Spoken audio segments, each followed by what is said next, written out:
But how does all this happen? We keep saying it's dynamic. There has to be something that can help us out. And that's where the Next Hop Resolution Protocol, NHRP, comes into play. As its name implies, it's a resolution protocol.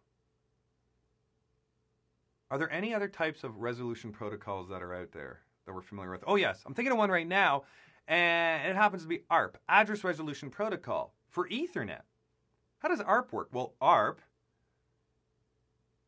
is utilized to find out the MAC address of an IP address we already know about. So for example, if you are a PC and you're trying to reach your default gateway on the local area network, when you create your frame, you need a destination MAC address. So you ARP for the MAC address of the default gateway. What about Frame Relay? Did Frame Relay have a resolution protocol? It did. Inverse ARP.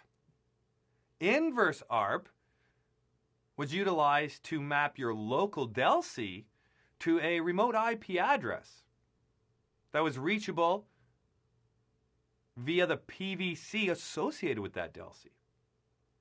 Well, here, with Next Hop Resolution Protocol, we are mapping the physical and tunnel addresses. And we're doing it dynamically. And we want to do it dynamically. That's what makes this scalable. That's what makes it powerful. You will, though, have to set up the spokes with a static NHRP mapping for the NHRP server. Who's the NHRP server? It's the hub. And the hub's going to contain an NHRP database of all of the spokes mappings. So here's what happens. You configure your spokes, and all of them are going to pretty much have the exact same config, except for what? The public IP address on their interface connected up to the internet, or whatever IP address is being used for the MPLS connectivity that they have. And then you have your tunnel IP addresses. Now, the tunnel IP addresses are going to be on the same network. And here's a little tip. Don't try and conserve addresses here when you're deploying dynamic multi-point VPNs. Think about the scalability factor here. If you start trying to conserve, for example, right now, let's say you only have, let's go with 6 spokes. So you decide to subnet it to the perfect /29 mask.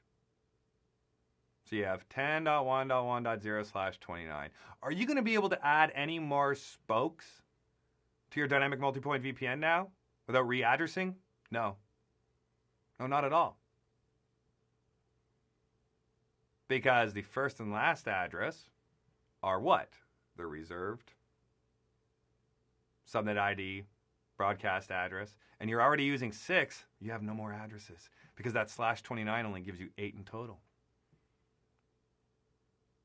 So here's the recommended practice.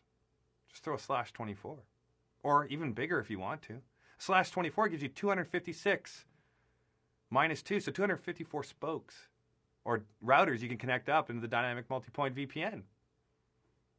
Why not go to /16, 172.16.0.0 for your dynamic multi-point VPN addressing? There's 65,500 and some change addresses you could use.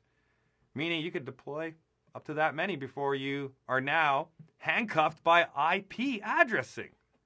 So don't handcuff yourself by IP addressing when you're deploying dynamic multi-point VPNs. So what you're going to do is you're going to set up the spokes with the static mapping of the NHRP server. So that way they know how to contact the NHRP server. Let's say the IP address of the NHRP server is 10.1.1.1. That's the tunnel interface, and its public IP address is 209.165.201.37. Well, if that's the case, you manually configure that on the spoke. So now the spoke knows how to reach the NHRP server, and what it will do is it will tell the NHRP server, my tunnel IP address is 10.1.1.2.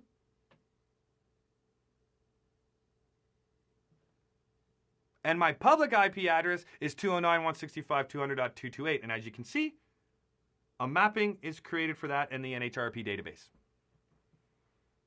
This client does the same thing, and another mapping is added to that database.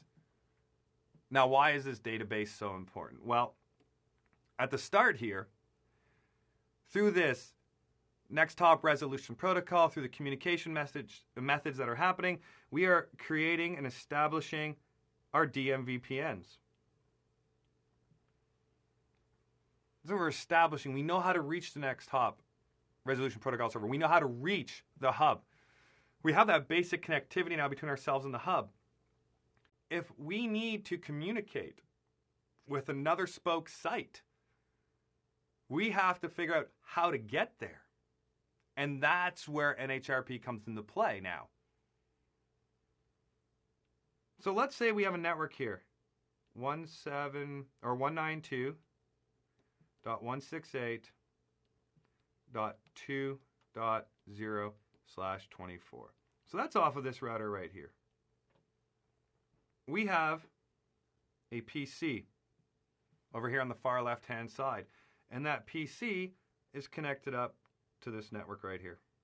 So a packet is sent from the PC to the router.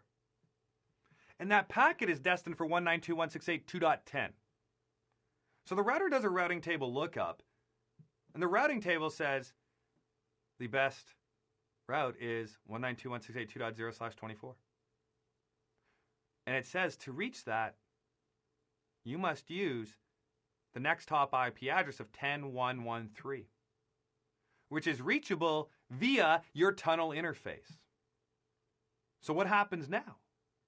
We need to do a next top resolution protocol request. So we send our request. And we ask the next top resolution protocol server, how do you reach 10.113? And the NHRP server responds back saying, if you want to reach 10.113, use that public IP address of 209.165.202.149. Perfect. So now we do our routing table lookup to see how do I get to 209.165.202.149. And it tells me that I use a particular physical interface on my router. But remember, we're encapsulating everything here in GRE tunnels. So what happens now is we are going to send it to the appropriate address of 209.165.202.149, but it's all wrapped in GRE. So here's what happens. If we are set up in the hub and spoke DMVPN deployment, this router sends it here. This router then does what is necessary to figure out how to get to 209.165.202.149. So it does its routing table lookup, and then it sends it down. And we have connectivity. Now, what if we deploy spoke-to-spoke DMVPNs? Not a whole lot different there. We have our same client trying to reach that exact same network. So what will happen now, in this example, the packet arrives, the router does its request to the next top resolution protocol server for how to reach 192.168.2.0/24. Or pardon me, how do I reach 10.1.1.3? And it tells it. It responds back. So now we send out our packet. But here is where GRE shines. Now that I've communicated with that spoke router, and it's using multi-point GRE interfaces, and I'm using multi-point GRE interfaces, we just start sending the traffic this way after. No more going through the hub. Why? Because on the fly, we set up that GRE tunnel using next top resolution protocol, whatever security profiles we have set up. Wait, I just said security profiles. Why? Because none of this is protected unless we actually implement IP security or IPsec.